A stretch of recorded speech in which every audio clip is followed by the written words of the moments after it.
ನಮಸ್ಕಾರ. ವಿಶ್ವವಾಣಿ ಟಿವಿಯ ಈ ವಿಶೇಷ ಕಾರ್ಯಕ್ರಮಕ್ಕೆ ಸ್ವಾಗತ. ನಾನು ಚಿದಾನಂದ ರುದ್ರಾಪುರ್ಮಾಡ್.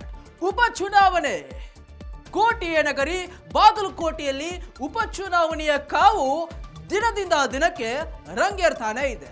ಹಾಗಾದ್ರೆ ಪ್ರಸ್ತುತವಾಗಿರ್ತಕ್ಕಂಥ ಟ್ರೆಂಡಿಂಗ್ ಅಪ್ಡೇಟ್ಸ್ ಏನಿದೆ ಬಾಗಲಕೋಟೆಯ ಉಪಚುನಾವಣೆಗೆ ಸಂಬಂಧಪಟ್ಟ ಹಾಗೆ, ಮತ್ತು ಬಾಗಲಕೋಟೆ ವಿಧಾನಸಭಾ ಕ್ಷೇತ್ರದ ಇತಿಹಾಸವೇನು, ರಾಜಕೀಯ ಇತಿಹಾಸವೇನು, ಹಿನ್ನೆಲೆ ಏನು, ಅಲ್ಲಿನ ಬಲಾಬಲ ಹೇಗಿದೆ, ಜಾತಿ ಲೆಕ್ಕಾಚಾರ ಹೇಗಿದೆ, ಗೆಲುವು ಯಾರ ಕೊರಳಿಗೆ ಗೆಲುವಾಗಿ ಒಂದು ಹಾರವಾಗಿ ಮಾರ್ಪಡುತ್ತೆ ಎನ್ನುವಂಥದ್ರ ಬಗ್ಗೆ ಪಿನ್ ಟು ಪಿನ್ ಆಗಿ ಈ ವಿಡಿಯೋದಲ್ಲಿ ನೋಡೋಣ. ಹಾಗಾಗಿ ತಾವು ಪೂರ್ತಿಯಾಗಿ ವಿಡಿಯೋವನ್ನು ನೋಡ್ತಾ ಹೋಗಿ. ಪ್ರಿಯ ವೀಕ್ಷಕರೇ, ಬಾಗಲಕೋಟೆ ವಿಧಾನಸಭಾ ಕ್ಷೇತ್ರ 1999ರಲ್ಲಿ ಮೊದಲ ಬಾರಿಗೆ ಚುನಾವಣೆ ನಡೀತು. ಅಂದ್ರೆ ಹಿಂದೆ ವಿಜಯಪುರ ಜಿಲ್ಲೆ ಇತ್ತು. ಹಾಗಾಗಿ ಆ ಒಂದು ಜಿಲ್ಲೆ ಬದಲಾದಂತಹ ಸಂದರ್ಭದಲ್ಲಿ, ಕ್ಷೇತ್ರ ಬದಲಾದಂತಹ ಸಂದರ್ಭದಲ್ಲಿ ಬಾಗಲಕೋಟೆ ವಿಧಾನಸಭಾ ಕ್ಷೇತ್ರಕ್ಕೆ ಮೊದಲ ಬಾರಿಗೆ 1999ರಲ್ಲಿ ಒಂದು ಚುನಾವಣೆ ಬರುತ್ತೆ. ಇಲ್ಲಿ ಈ ವಿಧಾನಸಭಾ ಕ್ಷೇತ್ರದಲ್ಲಿ ನೆಕ್ ಟು ನೆಕ್ ಫೈಟ್ ಇದ್ದದ್ದು ಅದು ಬಿಜೆಪಿ ಮತ್ತು ಕಾಂಗ್ರೆಸ್. ಒಂದು ಕಡೆ HY ಮೇಟಿ ಚರಂತಿಮಠ ಅಂತ ಹೇಳ್ಬಿಡ್ತೇನೆ ನಾನು ಆರಂಭದಲ್ಲಿ, ಯಾಕಂದ್ರೆ ಮುಂದೆ ಒಂದು ಸ್ಪಷ್ಟ ಚಿತ್ರಣ ಸಿಗುತ್ತೆ ತಮಗೆ. 1999ರಲ್ಲಿ ಇದೇ ಬಾಗಲಕೋಟೆ ವಿಧಾನಸಭಾ ಕ್ಷೇತ್ರದಿಂದ PH ಪೂಜಾರ್ ಅವರು ಒಂದು ಗೆಲುವನ್ನ ಕಾಣ್ತಾರೆ.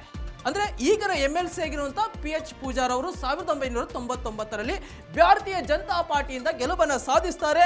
2004ರಲ್ಲಿ ಅಖಾಡಕ್ಕಿಳಿತಾರೆ. ವೀರಣ್ಣ ಚರಂತಿಮಠ್ BYV ಸಂಘದ ಅಧ್ಯಕ್ಷರು ಬಹಳ ಹರಿತ ನಾಲಿಗೆಯ ಮೂಲಕ, ಒಳ್ಳೆಯ ಅದ್ಭುತವಾಗಿರ್ತಕ್ಕಂಥ ಭಾಷಣದ ಮೂಲಕ ಉತ್ತರ ಕರ್ನಾಟಕ ಭಾಗದಲ್ಲಿ, ಬಾಗಲಕೋಟೆ ಭಾಗದಲ್ಲಿ ಒಳ್ಳೆಯ ಹೆಸರನ್ನ ಗಳಿಸಿದ್ದಾರೆ. ಹಿಂದುತ್ವದ ಒಂದು ಜಪವನ್ನ ಮಾಡ್ತಾ, ಹಿಂದುತ್ವದ ಭಾಷಣವನ್ನ ಜಪಿಸ್ತಾ, ಹಾಗಾಗಿ ಒಂದು ಒಳ್ಳೆಯ ಹಿಡಿತವನ್ನ ಇಟ್ಕೊಂಡು 2004ರಲ್ಲಿ ವೀರಣ್ಣ ಚರಂತಿಮಠ್ ಅವರು ಮೊದಲ ಸಲ ಕಂಟೆಸ್ಟ್ ಮಾಡ್ತಾರೆ ವಿಧಾನಸಭಾ ಚುನಾವಣೆಗೆ. ಮೊದಲ ಸಲವೇ ವಿಧಾನಸಭೆಯ ಮೆಟ್ಟಿಲನ್ನು ಹತ್ತಾರೆ. ಭಾರತೀಯ ಜನತಾ ಪಾರ್ಟಿಯ ಸದಸ್ಯರಾಗಿ ಆಯ್ಕೆಯಾಗ್ತಾರೆ ವೀರಣ್ಣ ಚರಂತಿಮಠ್ ಅವರು. 2008ರಲ್ಲಿ ಮತ್ತೆ ಗೆಲುವನ್ನು ಸಾಧಿಸ್ತಾರೆ. ಪುನಃ ಎರಡನೇ ಬಾರಿಗೆ ವೀರಣ್ಣ ಚರಂತಿಮಠ್ ಅವರು. ಇವರ ವಿರುದ್ಧ HY ಮೇಟಿ ಅವರು ಬರ್ತಾರೆ. HY ಮೇಟಿ ಅವರು ವೀಕ್ಷಕರೇ ಗುಳಿತ್ಕೋಟದ ವಿಧಾನಸಭಾ ಕ್ಷೇತ್ರದ ಶಾಸಕರಾಗಿರ್ತಾರೆ. ಆದಂತ ಸಂದರ್ಭದಲ್ಲಿ 2008ಕ್ಕೆ ಬಾಗಲಕೋಟೆ ವಿಧಾನಸಭಾ ಕ್ಷೇತ್ರಕ್ಕೆ ಕಂಟೆಸ್ಟ್ ಮಾಡ್ತಾರೆ ವೀರಣ್ಣ ಚರಂತಿಮಠ್ ಅವರ ವಿರುದ್ಧ. ಆದ್ರೆ ಸೋಲನ್ನ ಕಾಣ್ತಾರೆ. 2008ರಲ್ಲಿ ವೀರಣ್ಣ ಚರಂತಿಮಠ್ ಅವರು ಅಭೂತಪೂರ್ವವಾಗಿರ್ತಕ್ಕಂಥ ಗೆಲುವನ್ನ ಸಾಧಿಸ್ತಾರೆ. 2013ರಲ್ಲಿ ಮತ್ತೆ ಮೂರನೇ ಬಾರಿಗೆ ಮತ್ತೊಂದು ಬಾರಿ ಕಂಟೆಸ್ಟ್ ಮಾಡ್ತಾರೆ ವೀರಣ್ಣ ಚರಂತಿಮಠ್ ಅವರು. ಆದ್ರೆ ವೀರಣ್ಣ ಚರಂತಿಮಠ್ ಅವರ ಹ್ಯಾಟ್ರಿಕ್ ಗೆಲುವಿಗೆ, ಹ್ಯಾಟ್ರಿಕ್ ಕನಸಿಗೆ ನನಸಾಗಲಿಲ್ಲ. 2013ರಲ್ಲಿ HY ಮೇಟಿ ಅವರು ಮತ್ತೆ ಕಂಟೆಸ್ಟ್ ಮಾಡ್ತಾರೆ ಕಾಂಗ್ರೆಸ್ ಪಾರ್ಟಿಯಿಂದ. ಆದ್ರೆ ಗೆಲುವನ್ನ ಕಾಣ್ತಾರೆ. ವೀರಣ್ಣ ಚರಂತಿಮಠ್ ಅವರು ಸೋಲನ್ನು ಅನುಭವಿಸ್ತಾರೆ. 2018ರಲ್ಲಿ ಮತ್ತೆ ವೀರಣ್ಣ ಚರಂತಿಮಠ್ ಮತ್ತು HY ಮೇಟಿ ಅವರಿಗೆ ಪೈಪೋಟಿ ಆಗುತ್ತೆ. ಆಗ ಮತ್ತೆ ವೀರಣ್ಣ ಚರಂತಿಮಠ್ ಅವರು ಗೆಲ್ತಾರೆ, HY ಮೇಟಿ ಅವರು ಸೋಲ್ತಾರೆ. 2023ರಲ್ಲಿ ಮತ್ತೆ ಅದೇ ವೀರಣ್ಣ ಚರಂತಿಮಠ್, ಅದೇ HY ಮೇಟಿ ಅವರು ಬರ್ತಾರೆ. HY ಮೇಟಿ ಅವರು ಗೆಲ್ತಾರೆ, ವೀರಣ್ಣ ಚರಂತಿಮಠ್ ಅವರು ಸೋಲ್ತಾರೆ. ಇಲ್ಲಿಯವರೆಗೆ ಅಲ್ಲಿ ಒಟ್ಟು 1999, 2004, 2008, 2013, 18, 23 ಒಟ್ಟು 6 ವಿಧಾನಸಭಾ ಚುನಾವಣೆಗಳು ಬಾಗಲಕೋಟೆ ವಿಧಾನಸಭಾ ಕ್ಷೇತ್ರಕ್ಕೆ ನಡೆದಿವೆ.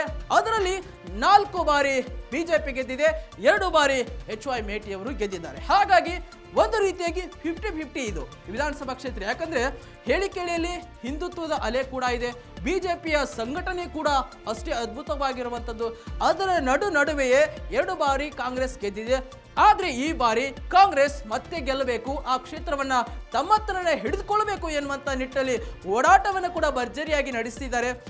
HY ಮೇಟಿ ಅವರ ಅಕಾಲಿಕ ನಿಧನದಿಂದಾಗಿ ಕ್ಷೇತ್ರ ತೆರವಾಗಿರುವಂಥದ್ದು. ಹಾಗಾಗಿ HY ಮೇಟಿ ಕುಟುಂಬಕ್ಕೆ ಒಂದು ಟಿಕೆಟ್ ಕೊಡಬೇಕು ಎನ್ನುವಂಥದ್ದು ಹಲವರ ಅಭಿಪ್ರಾಯವಾಗಿದೆ.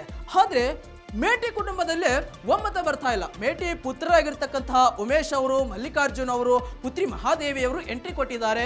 ಆದ್ರೆ ಈ ಮೂಲಗಳ ಪ್ರಕಾರ ಅವರ ಹಿರಿಯ ಪುತ್ರ ಮಲ್ಲಿಕಾರ್ಜುನ್ ಅವರಿಗೆ ಬಹುತೇಕ ಟಿಕೆಟ್ ಪಕ್ಕ ಎನ್ನಲಾಗ್ತಾ ಇದೆ. ಆದ್ರೆ ಉಮೇಶ್ ಅವರು ಮತ್ತು ಮಹಾದೇವಿ ಅವರು ನಮಗೂ ಕೂಡ ಟಿಕೆಟ್ ಬೇಕು ಎನ್ನುವಂಥದ್ರ ಬಗ್ಗೆ ಮಾತನಾಡ್ತಾ ಇದ್ದಾರೆ, ಮಾತನ್ನ ಎತ್ತುತ್ತಾ ಇದ್ದಾರೆ. ಈಗಾಗಲೇ CM ಸಭೆ ಕೂಡ ನಡೆಸಿದ್ದಾರೆ, ಯಾರಿಗೆ ಟಿಕೆಟ್ ಕೊಡಬೇಕು ಎನ್ನುವಂಥದ್ರ ಬಗ್ಗೆ. ಇದಕ್ಕೆ ಸಂಬಂಧಪಟ್ಟ ಹಾಗೆ ಒಂದು ಎಕ್ಸ್ಕ್ಲೂಸಿವ್ ಆಗಿರ್ತಕ್ಕಂಥ ಹೇಳಿಕೆಯನ್ನು ಕೊಟ್ಟಿದ್ದಾರೆ ನಮ್ಮ ಬಾಗಲಕೋಟೆ ಜಿಲ್ಲೆಯ ಕಾಂಗ್ರೆಸ್ನ ಜಿಲ್ಲಾಧ್ಯಕ್ಷರಾಗಿರುವಂತಹ SG ನಂಜನಮಠರು.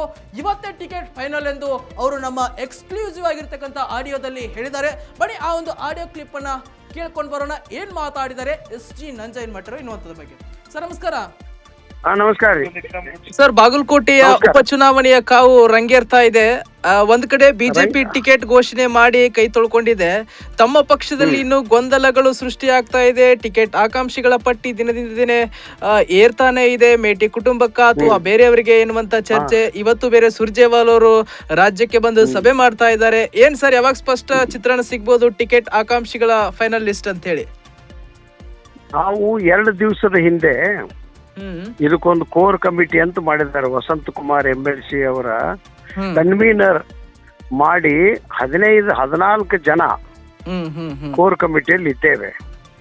ನಾವು 2 ದಿವಸದಿಂದ ಲೈನ್ ರೆಸೊಲ್ಯೂಷನ್ ಮಾಡಿ ಅಣ್ಣ ಅಥವಾ ತಮ್ಮ ಕೊಡ್ರಿ, ಯಾರಿಗೆ ಇಬ್ಬರಿಗೊಳಗೆ ಯಾರಿಗಾರ ಕೊಡ್ರಿ ಅಂತ ಹೇಳಿ ನಾವು ಮುಖ್ಯಮಂತ್ರಿಗಳನ್ನು ಭೇಟಿಯಾಗಿ ಹೇಳಿ ಬಂದಿದ್ದೇವೆ. KPCC ಅಧ್ಯಕ್ಷರಿಗೂ ಈ ವಿಷಯ ರವಾನೆ ಮಾಡಿದ್ದೇವೆ. ಯಾಕಂದ್ರೆ ಅವ್ರು ದೆಹಲಿಗೆ ಹೋಗಿದ್ರು. ಖುದ್ದು ಮುಖ್ಯಮಂತ್ರಿಗಳನ್ನ ಕಂಡು ನೀವು ಯಾವ್ದಾದ್ರೂ ಇಬ್ಬರೊಳಗೆ ಒಬ್ಬರನ್ನ ಮಾಡ್ರಿ, ನಿಮಗ್ ಬಿಟ್ಟಿದ್ದು ಅಂತ ಹೇಳಿ ನಾವು ಅವತ್ತು ಮತ್ತೆ ಇಲ್ಲ, ನಾನು 23ಕ್ಕೆ ನಾಮಿನೇಷನ್ ಫೈಲ್ ಮಾಡಕ್ ಬರ್ತೀನಿ ಅಂತ ಹೇಳಿದಾರೆ. ಈಗ ಸುರ್ಜೇವಾಲ್ ಅವರು ಬೆಂಗಳೂರಲ್ಲಿ ಇದ್ದಾರೆ. ಹೌದು, ನಮ್ಮ ಡಿಸ್ಟ್ರಿಕ್ಟ್ ಮಿನಿಸ್ಟರು ಅಲ್ಲೇ ಇದ್ದಾರೆ. ಸೊ ನನ್ನ ಅಂದಾಜು ಇವತ್ತು ಸಂಜೆ ಒಳಗಾಗಿ ಟಿಕೆಟ್ ಅನೌನ್ಸ್ ಆಗುತ್ತೆ ಅನ್ನುವಂಥದ್ದು ಒಂದು ಅಂದಾಜು. ಸರ್, ಅವ್ರ ಪುತ್ರಿ ಮಹಾದೇವಿ ಅವರು ಕೂಡ ಡಿಮ್ಯಾಂಡ್ ಮಾಡ್ತಾ ಇದ್ದಾರೆ, ನನಗೂ ಕೊಡಿ ಅಂತ ಹೇಳಿ. ಸರ್, ಮಾಡಿದ್ದಾರೆ. ನಾವು ಜಿಲ್ಲಾ ಕಾಂಗ್ರೆಸ್ ಕಮಿಟಿಯಿಂದಲಾಗ್ಲಿ, ನಮ್ಮ ಕನ್ವೀನರ್ ಅಧ್ಯಕ್ಷತೆಯಲ್ಲಿ ಇರೋ ಕೋರ್ ಕಮಿಟಿಯಿಂದಲಾಗ್ಲಿ ನಾವು ಆ ಹೆಸರು ಹಾಕಿಲ್ಲ. 2 ಹೆಸರು, ಮಲ್ಲಿಕಾರ್ಜುನ ಅಥವಾ ಉಮೇಶ್. ಅಂದ್ರೆ ಸರ್, ತಮ್ದು ನಿರೀಕ್ಷೆ ಅಂದ್ರೆ ಮೇಟಿ ಕುಟುಂಬಕ್ಕೆ ಫಿಕ್ಸ್ ಸರ್? ಹಾಗಾದ್ರೆ ಬೇರೆಯವರಿಗೆ ಏನಾದ್ರು ಸಿಗುವಂತ ಚಾನ್ಸಸ್ ಇಲ್ಲ? ಸಿಕ್ಕರೆ ಅರ್ಜಿ ಮತ್ತೊಬ್ಬರಿಗೆ ಸಿಗುತ್ತಂದ್ರೆ ನಾನು ಒಬ್ಬ ಸ್ಟ್ರಾಂಗ್ ಅರ್ಜಿದಾರ ಇದ್ದೆ. Okay okay okay. ನಾನಲ್ಲದೆ Kumar Sarnaik, ex minister of this constituency. ಹೌದು. SR Patil 24 years MLC, opposition leader, and he was minister and also is residential of Bagalkote. ಹೌದು ಹೌದು ಸರ್, ಹೌದು. ನನಗೆ 38,000 ಓಟು ಗುಳೇಗುಡ ಕ್ಷೇತ್ರ ಇದ್ದಾಗಿನ ಆಗ ಬಾಗಲಕೋಟೆಗೆ ಬಂದಿದೆ. ಹೌದು, 7 ವರ್ಷದಿಂದ ನಾ ಜಿಲ್ಲಾ ಕಾಂಗ್ರೆಸ್ ಅಧ್ಯಕ್ಷ ಇದೀನಿ. ಮೇಟಿ ಅವರು ಚುನಾಯಿತರಾಗಿದ್ರು. ಪರಾಭವಗೊಂಡಿದ್ರೆ ನಾವು ಕ್ಯಾಂಡಿಡೇಟ್ ಆಗೋದಕ್ಕೆ ಸರ್ವ ಪ್ರಯತ್ನ ಮಾಡ್ತಾ ಇದ್ವಿ. ಚುನಾಯಿತರಾಗಿ ಸತ್ತದ್ದರಿಂದ ಇದೊಮ್ಮೆ ಅವ್ರ ಕುಟುಂಬಕ್ಕೆ ಕೊಡೋಣ, ಅನುಕಂಪ ಆಗತ್ತೆ ಅಂತ ದೃಷ್ಟಿಯಿಂದ ನಾವು ಎಲ್ಲಾರು ಹಿಂದಕ್ಕೆ ಸರ್ದೀವಿ. ನಾವು ಅರ್ಜಿನೂ ಕೊಟ್ಟಿಲ್ಲ, ಟಿಕೆಟಿನ ವಿಷಯ ನಮ್ಮ ಇವರಿಗೆ ಮಾತಾಡಿಲ್ಲ, ನಾವು ವರಿಷ್ಠರಿಗೆ.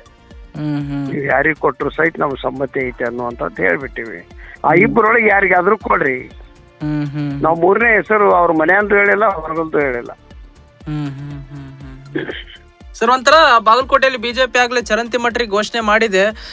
ತಮ್ಮ ಸಿದ್ಧತೆಗಳು ಹೇಗೆ ನಡೀತಾ ಇದೆ? ಯಾಕಂದ್ರೆ ಬಾಗಲಕೋಟೆ ವಿಧಾನಸಭಾ ಕ್ಷೇತ್ರ ನಾವು ಈಗ ಒಂದು ಕಾರ್ಯಕರ್ತರ ಸಭೆ ಮಾಡಿದ್ವಿ. ವಿಶೇಷವಾಗಿ ಮೈನಾರಿಟಿ ಅವ್ರನ್ನ ಕರೆದಿದ್ವಿ. ಕಾರಣ ನಾಳೆ ನಮ್ದು ಇನ್ನೊಂದು ಮೀಟಿಂಗ್ ಇದೆ. ಅವರು ರಂಜಾನ್ ಇರೋದ್ರಿಂದ ಬರಕ್ ಆಗುದಿಲ್ಲ. ಈಗ ಮೈನಾರಿಟಿ ಮುಖಂಡರ ಸಭೆ ಮಾಡಿ ಮುಗಿಸಿದ್ವಿ. ನಾಳೆ 3 ಗಂಟೆಗೆ ಎಲ್ಲರ ಸಭೆ ಇದೆ. ನಾವು 23ನೇ ತಾರೀಕಿಗೆ ಮುಂಜಾನೆ ಅರ್ಜಿ ಕೊಡ್ತೇವೆ. ನಮ್ಮ ನಿರೀಕ್ಷೆ ಮುಖ್ಯಮಂತ್ರಿಗಳು ಅರ್ಜಿ ಕೊಡೋದಕ್ಕೆ ಬರ್ತಾರ ಅನ್ನೋದಿದೆ. PP ತಯಾರಾದ್ಮೇಲೆ ಸತ್ಯ. ಹಿಂದುತ್ವ ಗೆಲ್ಬೇಕಂತ ಹೇಳಿದಾರೆ ಸರ್ ಚರಂತಿ ಮಠರು. ಅಭಿವೃದ್ಧಿ ಆಗಿಲ್ಲ 3 ವರ್ಷ ಏನು ಅಂತ ಮಾತಾಡ್ತಾರೆ. ನಾವು ಎಷ್ಟು ಅಭಿವೃದ್ಧಿಯನ್ನ ಮಾಡೋದಕ್ಕೆ ಸಾಧ್ಯ ಅವರಷ್ಟು ಮಾಡಿದ್ದಾರೆ. ಯಾರು ಮೇಟಿ ಅವರು. ನಮ್ಮದು ಹಿಂದುತ್ವದ ಮೇಲೆ ಇಲ್ಲ, ಮನುಷ್ಯತ್ವದ ಮೇಲಿದೆ. ಈ ಮನುಷ್ಯತ್ವ ಅಂದಾಗ ಅದಕ್ಕೆ ಕಮ್ಯುನಿಟಿ, ಬಣ್ಣ, ಎತ್ತರ, ಗಿಡ್ಡ ಬರುದಿಲ್ಲ. Community is one beautiful place. Okay Nanjan ಮಾಡಿ ಸರ್, ಥ್ಯಾಂಕ್ ಯು ವಿಶ್ವಾಣಿಯೊಂದಿಗೆ ಮಾತಾಡಿದ್ದಕ್ಕೆ. ಅದೇ ಮಾತು ನಮ್ದು ಹೇಳಿದಲ್ಲ, ಮನುಷ್ಯತ್ವ ಮತ್ತು ಹಿಂದುತ್ವ. ಅವ್ರ ಹಿಂದುತ್ವ ಅಂತ ಹೇಳ್ಕೊಳ್ಳಿ, ಅವ್ರಿಗೆ ಬಿಟ್ಟದ್ದು. ನಾವು ಏಕತೆ, ಸಮಗ್ರತೆ, ಐಕ್ಯತೆ, ಇದರ ಆಧಾರ ಮೇಲೆ ನಮ್ಮ ಕ್ಯಾಂಡಿಡೇಟ್ ನಾವು ಚುನಾವಣೆ ಮಾಡ್ತೀವಿ. Yes sir. Okay sir, thank you sir ವಿಶ್ವಾಣಿಯೊಂದಿಗೆ ಮಾತಾಡಿದ್ದಕ್ಕೆ. Thank you sir. ನಮಸ್ಕಾರ. ಎಸ್ ವೀಕ್ಷಕರು ಕೇಳಿದ್ರಲ್ಲ ಎಸ್ ಜಿ ನಂಜನಮಠ ಅವರ ಮಾತುಗಳನ್ನ. ಈಗಾಗಲೇ ಬಾಗಲಕೋಟೆ ವಿಧಾನಸಭಾ ಕ್ಷೇತ್ರದೊಂದು ಸ್ಪಷ್ಟ ಚಿತ್ರಣವಾಗಿರ್ತಕ್ಕಂಥದ್ದು ಕೊಟ್ಟಿದ್ದಾರೆ. ಬಿಜೆಪಿಯಲ್ಲಿ ಈಗಾಗಲೇ ಫೈನಲ್ ಆಗಿದೆ ಟಿಕೆಟ್. ವೀರಣ್ಣ ಚರಂತಿಮಠ ಅವರು ಬಿಜೆಪಿಯಿಂದ ಮತ್ತೆ ಸ್ಪರ್ಧೆಯನ್ನ ಮಾಡ್ತಾ ಇದ್ದಾರೆ. ಬಾಗಲಕೋಟೆ ವಿಧಾನಸಭಾ ಕ್ಷೇತ್ರದಲ್ಲಿ ಒಂದು ಜಾತಿ ಲೆಕ್ಕಾಚಾರವು ಕೂಡ ತುಂಬಾ ಪ್ರಮುಖವಾಗಿದೆ. ಲಿಂಗಾಯತರು ಕೂಡ ಅಷ್ಟೇ ಇದ್ದಾರೆ, ಹಿಂದ ಮತಗಳಿದೆ, ಮುಸ್ಲಿಂ ಓಟುಗಳಿದೆ, ಹಾಗಾಗಿ ಮರಾಠ ಓಟುಗಳು ಕೂಡ ಇಲ್ಲಿ ಹೆಚ್ಚಿನ ಸಂಖ್ಯೆಯಲ್ಲಿ ಇರುವಂಥದ್ದು.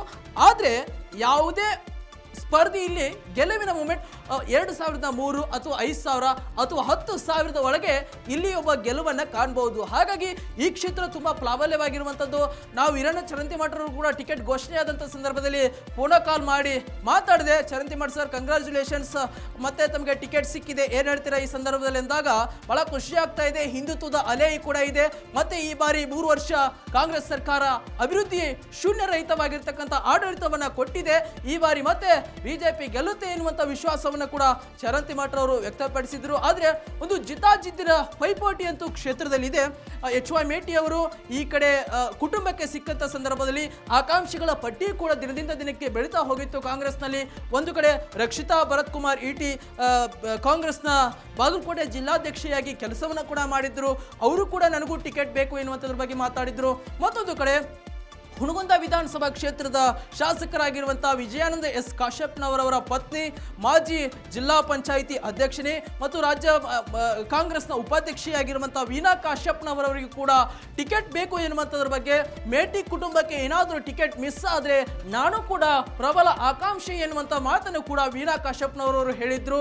ಹೀಗೆ ಹಲವಾರು ಪಟ್ಟಿಯೂ ಕೂಡ ಅಲ್ಲಿ ಬೆಳೆದುಕೊಂಡಿತ್ತು. ಆದರೆ ಒಮ್ಮತದ ನಿರ್ಧಾರಕ್ಕೆ ಬರಲಾಗಿದೆ ಎನ್ನುವಂತಹ ಮೂಲಗಳಿಂದ ಮಾಹಿತಿ ಬರ್ತಾ ಇದೆ. ಮೇಟಿ ಕುಟುಂಬಕ್ಕೆ ಫಿಕ್ಸ್ ಎನ್ನುವಂಥದ್ದು. ಆದ್ರೆ ಮೇಟಿ ಕುಟುಂಬಕ್ಕೆ ಬಿದ್ದದ್ದೇ ಆದಂತಹ ಸಂದರ್ಭದಲ್ಲಿ ಮತ್ತೆ ವೀರಣ್ಣ ಚರಂತಿಮಠ ಮತ್ತು ಮೇಟಿ ಕುಟುಂಬ ಬಹಳ ಅದ್ಭುತವಾಗಿ ಹೋರಾಟವನ್ನು ಮಾಡಲಿದೆ. ಆದ್ರೆ ಕೋಟಿ ನಗರಿಯ ಸ್ಪಷ್ಟ ಚಿತ್ರಣ ಮತ್ತು ಆ ಗೆಲುವು ಯಾರಿಗೆ ಸಿಗುತ್ತೆ ಎನ್ನುವಂಥದ್ರ ಬಗ್ಗೆ ಹೇಳಿಕ್ಕಾಗಲ್ಲ. ಒಂದು ಕಡೆ ಅನುಕಂಪದ ಅಲೆ ಇದೆ, ಮತ್ತೊಂದು ಕಡೆ ಬಿಜೆಪಿ ಕೂಡ ತುಂಬಾ ಸ್ಟ್ರಾಟಜಿ ಮಾಡ್ಕೊಂಡು ಕೂರ್ತಿದೆ. ಲಿಂಗಾಯತರಿಗೆ ಒಂದು ಟಿಕೆಟ್ ಅನ್ನ ನೀಡಿದೆ, ಅಥವಾ ದಾವಣಗೆರೆ ದಕ್ಷಿಣದಲ್ಲಿ ಅಹಿಂದ ನಾಯಕರಿಗೆ ಒಂದು ಟಿಕೆಟ್ ಅನ್ನ ನೀಡಿದೆ. ಹಾಗಾಗಿ ಗೆಲುವು ಯಾರಿಗೆ ಎನ್ನುವಂಥದ್ರ ಬಗ್ಗೆ ಸ್ಪಷ್ಟವಾಗಿ ಈಗಲೇ ಹೇಳಿಕ್ಕಾಗಲ್ಲ. ಯಾಕಂದ್ರೆ ಗೆಲುವಿನ ಮಾರ್ಜಿನ್ ಕೂಡ ತುಂಬಾ ಕಡಿಮೆ. ಬಿಜೆಪಿಯ ಸಂಘಟನೆಯೂ ಕೂಡ ಅಷ್ಟೇ ಅದ್ಭುತವಾಗಿದೆ. ಇತ್ತ ಕಾಂಗ್ರೆಸ್ನ ಗ್ಯಾರಂಟಿಗಳಾಗಿರಬಹುದು ಮತ್ತು ಮೇಟಿ ಕುಟುಂಬದ ಅನುಕಂಪದ ಅಲೆ ಆಗಿರಬಹುದು. ಹೀಗೆ ಜಿದ್ದಾಜಿದ್ದಿನ ಪೈಪೋಟಿ ಇದೆ ಅಂತ ಹೇಳ್ಬೋದು. ಆದ್ರೆ ಕೊನೆಗೆ ಮತದಾರ ಪ್ರಭು ಯಾರ ಕಡೆ ಒಲಿಯಲಿದ್ದಾನೆ ಎಂಬುದರ ಬಗ್ಗೆ ಕಾದು ನೋಡಬೇಕಾಗಿದೆ ವೀಕ್ಷಕರೇ. ಮತ್ತಷ್ಟು ವೈವಿಧ್ಯಮಯ ಸುದ್ದಿಗಳಿಗಾಗಿ ನೋಡ್ತಾ ಇರಿ ವಿಶ್ವವಾಣಿ ಟಿವಿ. ನಮಸ್ಕಾರ.